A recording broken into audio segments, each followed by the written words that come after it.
Good afternoon, everyone. Today we will start next topic, that is Mohammad bin Tughlaq. Okay, जैसा कि हमने देखा गयासुद्दीन की डेथ के बाद मोहम्मद बिन तुगलक जो है नेक्स्ट सुल्तान बना दिल्ली का. Okay, he succeeded his father Ghiyasuddin Tughlaq in 1325 में गयासुद्दीन तुगलक से मोहम्मद बिन तुगलक ने जो एम्पायर है गेट किया उनकी डेथ के बाद. ठीक है, अब आता है we get a lot of information. हमें इनके बारे में, इनके एम्पायर के बारे में जो इंफॉर्मेशन है वो कहाँ से मिलती है? इब्न बतूता के जो भी रिटर्न टेक्स्ट हैं उनके थ्रू. इब्न बतूता मोरक्को से आया एक ट्रैवलर था, ठीक है, यात्री था, who came to India during his reign, जो कि मोहम्मद बिन तुगलक के टाइम पीरियड पर उनके कोर्ट में उन्होंने बहुत लंबा टाइम पीरियड स्पेंड किया था. किसने? इब्न बतूता ने. इब्न बतूता मोरक्को, जो कि एक अफ्रीकन कंट्री थी, वहाँ से आया एक ट्रैवलर, एक यात्री था जिसने मोहम्मद बिन तुगलक के टाइम पीरियड पर उनके कोर्ट में बहुत लंबा टाइम पीरियड व्यतीत किया. Okay, he was a capable administrator and commander besides being a good scholar. वो एक अच्छे स्कॉलर, विद्वान होने के बजाय एक अच्छे एडमिनिस्ट्रेटर और कमांडर थे. He composed verses in Arabic and Persian. इन्होंने जो श्लोक थे, वर्सेस, उन्हें अराबिक और पर्शियन लैंग्वेज में कंपोज किया, उनकी रचना की. He was a just ruler and laid. वो एक रूलर होने, मतलब वो एक ऐसे, he was just ruler and laid stress on merit. वो मतलब एक रूलर थे एंड ऐसे वर्क पर स्ट्रेस देते थे जो मेरिट बेस पर हो, मतलब जिसके अंदर योग्यता हो. He even appointed worthy people of humble origins to top of the job. और ये ऐसे पर्सन को हैवी, मतलब टॉप जॉब पर बैठाते थे, अपॉइंट करते थे जो उस जॉब के योग्य हो और स्वभाव से वो हम्बल हो, विनम्र हो, लोगों के प्रति हम्बल हो. This did not go down well with the nobles who turned against him. अब this did not go down well with the nobles. अब ये जो नोबल्स थे उन्हें ये सब चीज़ें मतलब उनके अकॉर्डिंग ये चीज़ें सही नहीं थी. हु टर्न्ड अगेंस्ट हिम, जो उनके, जिसकी वजह से वो उनके अगेंस्ट हो गए. ठीक है, मतलब मान लीजिए जो कुछ अयोग्य पर्सन थे, ठीक है, लेकिन और स्वभाव से वो हम्बल भी नहीं थे, विनम्र भी नहीं थे, तो ऐसे लोगों को उन्होंने जॉब पर अपॉइंट नहीं किया. उन्होंने सिर्फ एक योग्य पर्सन को ही अपॉइंट किया, जिसकी वजह से अब जो नोबल फैमिली से बिलोंग करते थे, जो राजघरानों से, राजाओं के बेटे थे या किसी मिनिस्टर के थे, तो उनके बीच में वो मिनिस्टर्स या जो उनके कोर्ट में जो भी नोबल्स पीपल थे वो सभी इनके अगेंस्ट हो गए. However he could not tolerate cheating and punish the culprits harshly. ठीक है, कुछ भी हो, मतलब ये जो रूलर थे ये कोई भी चीटिंग, धोखाधड़ी या विश्वासघात, इस तरह का कोई भी गलत कार्य जो था वो टॉलरेट नहीं करते थे, सहन नहीं करते थे. और जो भी कल्प्रिट्स होता था ना, कल्प्रिट्स का मतलब जो भी दोषी होता था उसे सख्त सज़ा दी जाती थी उसके दोषी होने पर, अगर कोई ऐसा चीटिंग करता हुआ उनके कोर्ट में पाया जाता. Okay, Mohammad bin Tughlaq is known in history as a confused genius. Mohammad bin जो तुगलक हैं बेटा, उन्हें एक कन्फ्यूज जीनियस भी कॉल किया जाता है. इतिहास के अंदर उन्हें एक ऐसा रूलर भी माना जाता है जो कन्फ्यूज जीनियस के नाम से, मतलब कन्फ्यूज जीनियस अब इनका नाम क्यों रखा? क्योंकि इन्होंने जो भी डिसीज़न लिया बाद में खुद ही उसको चेंज कर दिया. खुद ही ये कन्फ्यूजिंग में रहता था कि क्या सही डिसीज़न है और क्या गलत है. ठीक है, तो इसकी इस कन्फ्यूजिंग की वजह से ही उसे कन्फ्यूज जीनियस कॉल किया गया. ही was a man who thought ahead of the times. ये वो वैसे व्यक्ति थे जो बहुत आगे की सोचते थे. His plans and intentions were good. इनके प्लान और जो इनकी काम करने के लिए जो इनकी एक नियत थी वो अच्छी थी, ठीक है, बट कैरिड आउट थॉटलेसली, लेकिन ये जो भी काम करते थे वो बहुत ही थॉटलेसली था, मतलब उनका जो किया हुआ काम था वो बिना किसी सोचे समझे विचारे ऐसे ही कर देते थे, डिसीजन ले लेते थे बस, विच रिजल्टेड इन देयर फेलियर, जिसकी वजह से उन्हें फेलियर को फेस करना पड़ता था, उन्हें उस अपने रूल रेगुलेशन जो उसने पास किया उसमें ही उसको असफलता मिलती थी, दोबारा उसको फिर वो अपना आइडिया चेंज करना पड़ता था। Here are some of his ideas which could not success, यहाँ पर कुछ ऐसे आइडिया दिए गए हैं जिनमें उन्हें सफलता नहीं मिली और उन्हें वो आइडिया अपने चेंज करने पड़े। ऐसा ही फर्स्ट आइडिया था शिफ्टिंग ऑफ कैपिटल को लेकर उन्होंने जो शिफ्टिंग का डिसीजन लिया वो भी उनके लिए बहुत ही प्रॉब्लम क्रिएट करने वाला बना, ठीक है। The first project was the transfer of capital from Delhi to Devagiri. इनका जो फर्स्ट प्रोजेक्ट था वो कौन सा था, इन्होंने दिल्ली से कैपिटल ट्रांसफ़र कर दी देवगिरी के लिए, ठीक है, देवगिरी में, दिल्ली से हटाकर इन्होंने देवगिरी में शिफ्ट कर दी। देवगिरी का ही नाम बाद में दौलताबाद रख दिया गया था।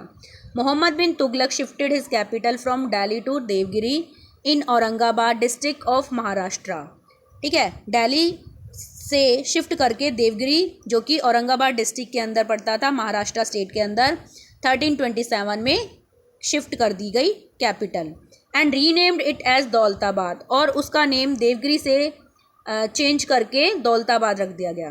He felt that since Daulatabad was more centrally located, क्यों इन्होंने चेंज किया, क्योंकि इनका मानना था कि दौलताबाद ज़्यादा सेंटर में पड़ता है और यहाँ से वो नॉर्दर्न पार्ट पर भी कंट्रोल कर सकेगा और साथ में डेक्कन जो पार्ट था, सदर्न जो पार्ट था वहाँ पर भी बेटर अच्छे से कंट्रोल कर पाएगा, ठीक है। The entire population of Delhi was instructed to leave the city and settle in Daulatabad, पूरी दिल्ली की पॉपुलेशन को भी उसने इंस्ट्रक्शन दे दी कि वो इस सिटी को छोड़कर उसके साथ दौलताबाद शिफ्ट हो जाएं, ठीक है। However when he realise that it was impossible to keep a watch on the northern frontiers from Daulatabad, हालांकि बाद में उन्हें ये रियलाइज़ हुआ कि दौलताबाद से नॉर्दर्न जो फ्रंटियर था, नॉर्दर्न जो पार्ट था, ठीक है, वहाँ पर अच्छे से कीप वॉच मतलब अच्छे से नज़र नहीं रखी जा सकेगी, वहाँ से उन्हें जो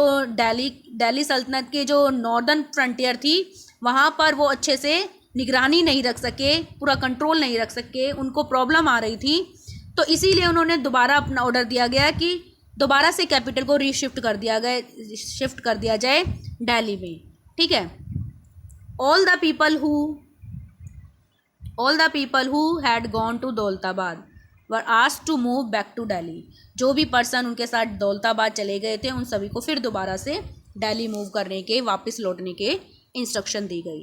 तो इस तरह के जो डिसीज़न थे तो पब्लिक के बीच में जो लोगों ने मतलब दोबारा उनके साथ वहाँ शिफ्ट हो गए थे, फिर दोबारा उनको ऑर्डर दिया गया कि फिर दोबारा दिल्ली चलें, तो ऐसे जो पर्सन उनके साथ गए उन्होंने सोचा ये रूलर तो बड़ा संकी है कि कभी कुछ कह देता है और कभी कुछ कह देता है, तो एक पर्सन को पूरा सेट होने में कितना मतलब एफर्ट्स करने पड़ते हैं, कितनी प्रॉब्लम्स को सफ़र करना पड़ता है, तो इतना इजी नहीं होता किसी के लिए शिफ्ट करना या चेंज करना, ठीक है।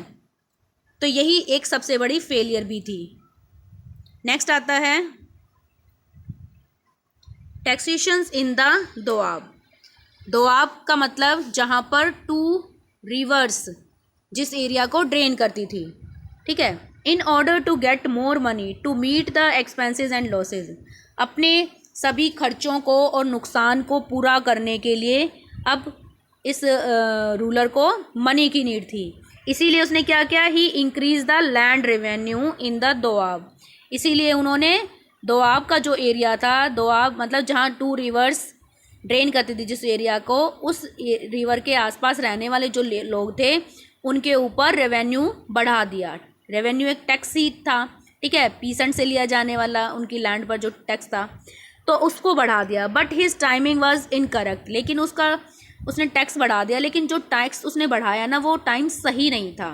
क्यों? क्योंकि वो प्लेस पहले ही एक फैमिन से गुजर रहा था, एक सीवियर अकाल को उन्होंने फेस किया था, जिसकी वजह से वो इस स्थिति में ही नहीं थे कि वो रेवेन्यू को पे कर सकें। पीसेंट्स रिवोल्टेड, इसीलिए जो पीसेंट्स थे वहाँ के उन्होंने रिवोल्ट कर दिया, विद्रोह कर दिया। एंड अबेंडन देयर लैंड्स, और जो उनकी लैंड थी ना उन्हें भी छोड़ दिया। The discontentment among people force the sultan to withdraw his order.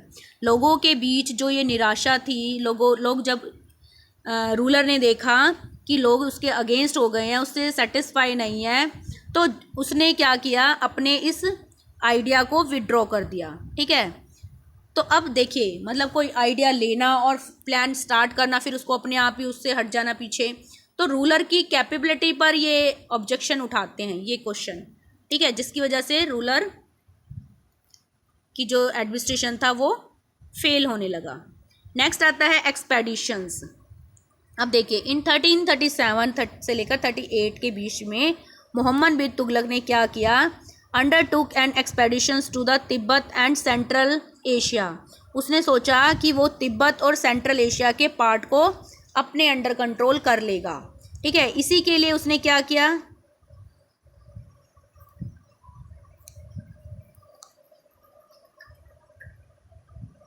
इसी के लिए उसने it was an another disaster as the army suffered heavy casualties.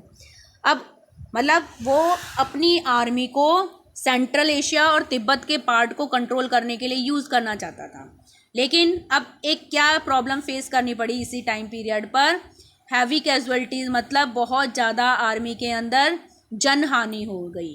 ठीक है, इस चीज़ को कंट्रोल करने के लिए बहुत सारे लोग जो है कुछ मर गए, कुछ जख्मी हो गए। ठीक है, तो हैवी कैजुअल्टीज मतलब बहुत सारी जन हानि हो गई, लोगों की जो लोगों की किसी की डेथ हो गई और किसी को मतलब कोई ना कोई इंजरी हो गई, तो इस वजह से आर्मी के अंदर प्रॉब्लम फेस करनी पड़ी। ही collected a large army and spent a lot of money. अब उसने क्या सोचा कि वो एक लार्ज आर्मी बनाए, और लार्ज आर्मी बनाने के लिए उसने वीपन्स और वार सप्लाईज के लिए भी मनी स्पेंड की, खर्च की लार्ज लेवल पर। ठीक है, however the expedition was given up because of the difficulties the army would face in an alien land.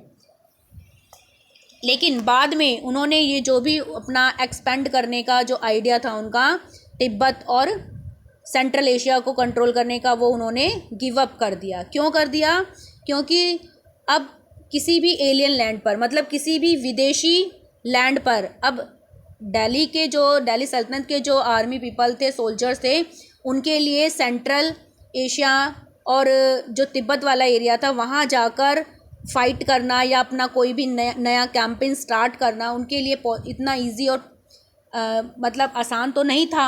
इसीलिए उनको वहाँ जो प्रॉब्लम फेस करनी पड़ी आर्मी को, तो इन्हीं डिफ़िकल्टीज़ की वजह से ही उन्होंने अपने इस आइडिया को गिव अप कर दिया। ठीक है, the recruited soldiers were disbanded. मतलब जो सोल्जर्स के लिए जो भी रिक्रूटेड मतलब जो सेना भर्ती के लिए वैकेंसीज निकाली गई थी उन्हें रद्द कर दिया गया। ठीक है, नेक्स्ट आता है token currency. In year 1329, Muhammad bin Tughlaq introduced a token currency since there was a shortage of silver coin during this period. ठीक है, अब देखिए 1329 में मोहम्मद बिन तुगलक जो थे उन्होंने एक टोकन करेंसी स्टार्ट की। क्योंकि उस टाइम पीरियड पर जो सिल्वर कॉइन थे उनकी कमी आ गई थी। The sultan decided to issue coins of brass and copper for daily transaction. तो सुल्तान ने सोचा कि क्यों ना जो डेली यूज़ की चीज़ें हैं उनके लिए जो भी ट्रांजैक्शन यूज़ की जाती है उसके लिए ब्रास और कॉपर से मिली एक करेंसी के थ्रू हम अपना ट्रेडिंग कंटिन्यू रखते हैं। These coins had the same value as those of pure silver. अब देखिए रूलर की सबसे बड़ी मिस्टेक क्या थी कि उसने सिल्वर से बने कॉइन और जो ब्रास और कॉपर से बने हुए कॉइन थे उन दोनों की वैल्यू सेम रखी। ठीक है, और क्या कहा कि जो भी पर्सन कॉइन्स जिनके पास ये ब्रास और कॉपर से बने हैं वो सिल्वर कॉइन्स के बदले में उसको एक्सचेंज करा सकते हैं, बदल सकते हैं। कहाँ से? रॉयल ट्रेजरी से, जो शाही खजाना है रूलर का, वहाँ से उसको एक्सचेंज करा सकते हैं, बदलवा सकते हैं। ठीक है, अब क्या था, लोगों को तो चांस मिल गया कि जिन्होंने but he fail to check the illegal minting of the coins. यहीं पर रूलर ने मिस्टेक कर दी कि लोगों ने गलत तरीके से, मतलब गलत तरीके से करेंसी को बनाना स्टार्ट कर दिया। अब जो ब्रास और कॉपर है वो सिल्वर की कंपैरिजन में बहुत ही चीप मेटल है, ठीक है। अब ये अवेलेबल हो जाती थी जल्दी से, चीप होने के कारण, सस्ती होने के कारण, तो लोगों ने क्या किया, बुल्क एंड मिंटेड कॉइन्स, बहुत भारी मात्रा में इस चीप मेटल को खरीदा और इससे कॉइन्स बना डाले, ठीक है। Soon the kingdom was flooded with fake coins, ठीक है।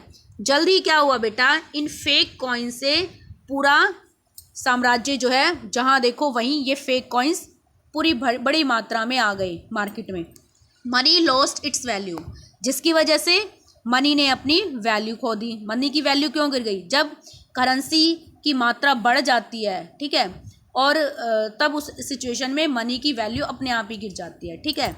Trade suffered as the foreign merchant refuse to accept these coins.